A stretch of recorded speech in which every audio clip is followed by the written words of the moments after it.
दीपिका पादुकोण और संदीप रेड्डी वांगा में भाई साहब बहुत गंदा कलेश हो रखा है।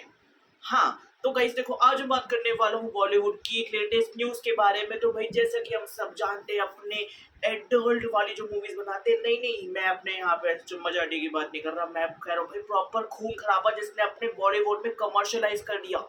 एनिमल मूवी भाई सबके मुँह पे 900 करोड़ का मार्क फेंक के मारा कि मैं एडल्ट मूवी भी बनाऊँगा, उसके बाद में मोटा पैसा छापूँगा और हाँ, इसके लिए मुझे किसी खान की ज़रूरत नहीं, ये तो मेरा कपूर ही कर देगा। यानी मैं बात करने वाला हूँ संदीप रेड्डी वांगा। और दूसरी साइड अपनी एक ऐसी एक्ट्रेस जो पिछले 10, 12, 20 साल से अपनी इंडस्ट्री में रेलिवेंट है। हाँ, अच्छा काम कर रही है, उसके बाद भी भाई इसको अभी एप्रिसिएशन मिल रहा है और इसका जो अपकमिंग लाइनअप है वो तो और ज़्यादा स्ट्रॉन्ग है। यानी मैं बात करने वाला हूँ दीपिका पादुकोण की। और अगर मैं इनके फ्यूचर लाइनअप के बारे में बात करूँ, देखो वो होने वाले हैं अपने कल्कि 2, पठान 2, ब्रह्मास्त्र 2 और अभी जो इन्होंने अल्लू अर्जुन के साथ और अपने एटली के साथ A22X A6 का जो प्रोजेक्ट साइन किया है वो मूवी। यस, इन दोनों के बीच में बहुत गंदा कलेश हो चुका है। तो जैसा कि हम सब जानते हैं संदीप रेड्डी वांगा अपनी next most awaited movie animal के बाद अपने स्पिरिट पे काम कर रहे हैं। एंड ऑलरेडी इसके एक्टर और एक्ट्रेस फाइनल हो चुके हैं। बेसिकली जो इसके मेन एक्टर होने वाले हैं वो होने वाले अपने इंडियन सिनेमा का मॉन्स्टर, यानी वो होने वाले प्रभास। संदीप रेड्डी वांगा अगर किसी भी करेक्टर को लिखता है तो वो उस वाले इंसान को सोच के लिखता है कि यार ये इसके हिसाब से कैसे लगेगा, इससे मैं क्या क्या करवा सकता हूँ। तो उन्होंने फीमेल लीड का अपना प्रॉपर ऐसे करेक्टर लिखा था दीपिका पादुकोण के लिए। इन्होंने दीपिका पादुकोण से बात की थी, चीजें वगैरह ओके वगैरह लग रही थी, बट कुछ भी कॉन्ट्रैक्ट वगैरह साइन नहीं हुआ था। और वैसे तो सुनने में आ रहा है ये जो स्पिरिट की शूटिंग स्टार्ट होने वाली थी ये और 6-7 महीने पहले स्टार्ट होने वाली थी, बट उस टाइम पे कल्कि 2 अपने दीपिका पादुकोण के बाकी प्रोजेक्ट्स चल रहे थे। तो जो संदीप रेड्डी वांगा इतना ज्यादा लाइक ऐसे प्रॉपर प्रोफेशनल है, उसने कहा कि चलो कोई नहीं, आप अपना टाइम ले लो, शूट डिले होगा कोई नहीं, बट उसके बाद हम साथ में काम करेंगे। सोचो एक डायरेक्टर एक प्रोड्यूसर के लिए कितनी बड़ी बात होती है कि उसको प्रभास को भी वेट करवाना पड़ा ताकि उसकी फीमेल लीड आ जाए। और ये हम सब अच्छे से जानते हैं कि भाई अगर फीमेल लीड अपने मेल लीड या अपने प्रोड्यूसर और डायरेक्टर को वेट करवाती है तो वो चेंज करने में 1 मिनट नहीं लगाते। तो सोचो यहाँ पे अपना डायरेक्टर और अपना राइटर यानी संदीप रेड्डी वांगा के लिए कितना प्रॉपर एक विजन तैयार था कि नहीं मुझे दीपिका पादुकोण ही चाहिए। और दीपिका पादुकोण अपने प्रभास जैसे एक्टर के साथ फुल डोमिनेट कर रही है कि मुझे लोगे तो मेरी डेट्स अवेलेबल होगी, तुम्हारे लिए मैं अपना कुछ काम नहीं छोड़ने वाली। तो जैसा कि दोनों साथ में बैठे, फिर उसके बाद संदीप रेड्डी वांगा ने ऑलरेडी इनको स्क्रिप्ट वगैरह दे रखी थी जो इन्होंने पढ़ रखी थी, लॉक कर रखी थी।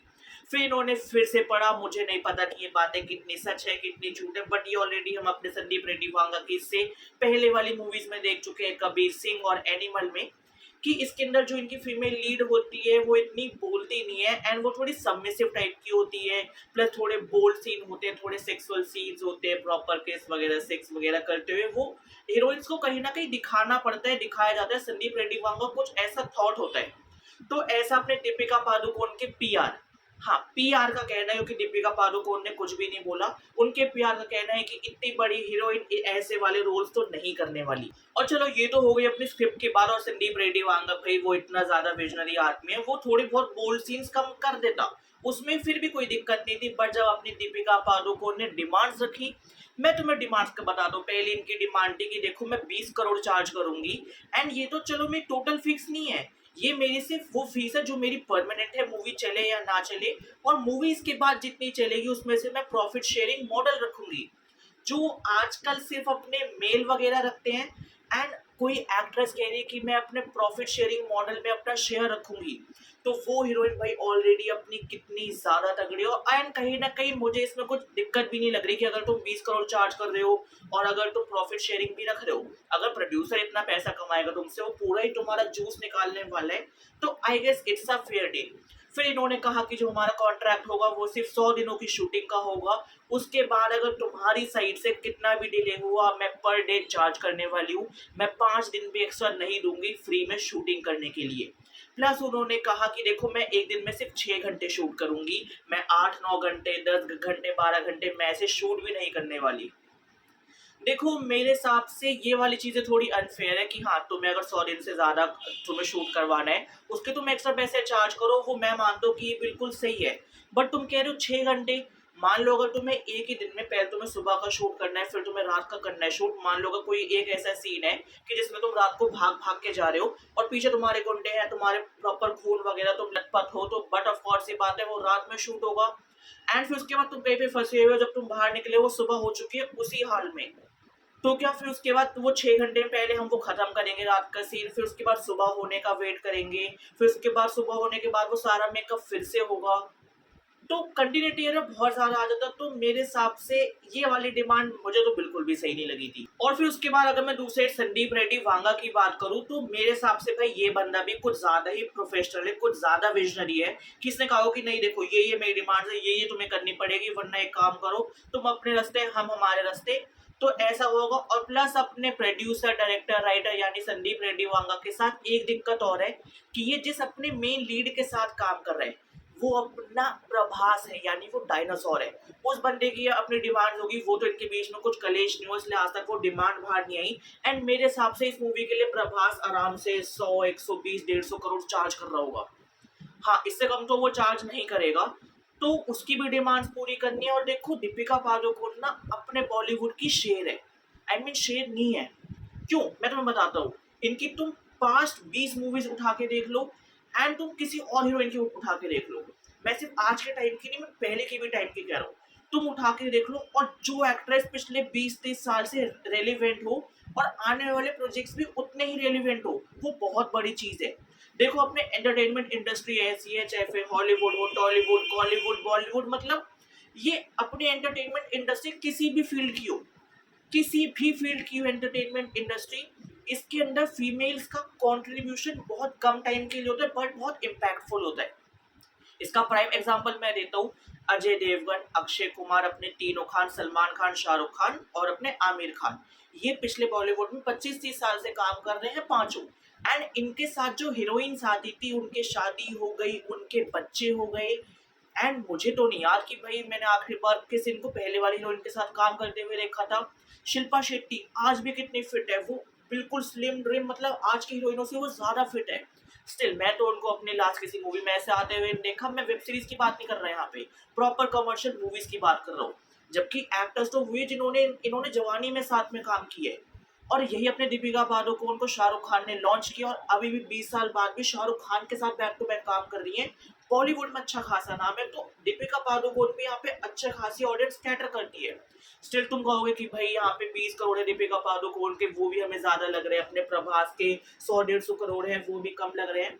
तो देखो इसका एक बहुत सिंपल सा एक्सप्लेनेशन है, वो यही है कि देखो जो दीपिका पादुकोण है और जो अपने प्रभास है, ये कितनी ऑडियंस लेके आते हैं वो बहुत ज्यादा मैटर करता है। तुम कहोगे ऑडियंस कैसे, मैं कुछ समझा नहीं, मैं तुम्हें बताता हूँ। हर एक्टर की फीस उसके स्टारडम पे, उसकी पॉपुलैरिटी पे, और प्लस उसके जो रियल लाइफ फैन बेस होता है उस पर बहुत डिपेंड करती है। अब मैं तुम्हें इसका एक एग्जांपल और देता हूँ, महेंद्र सिंह धोनी।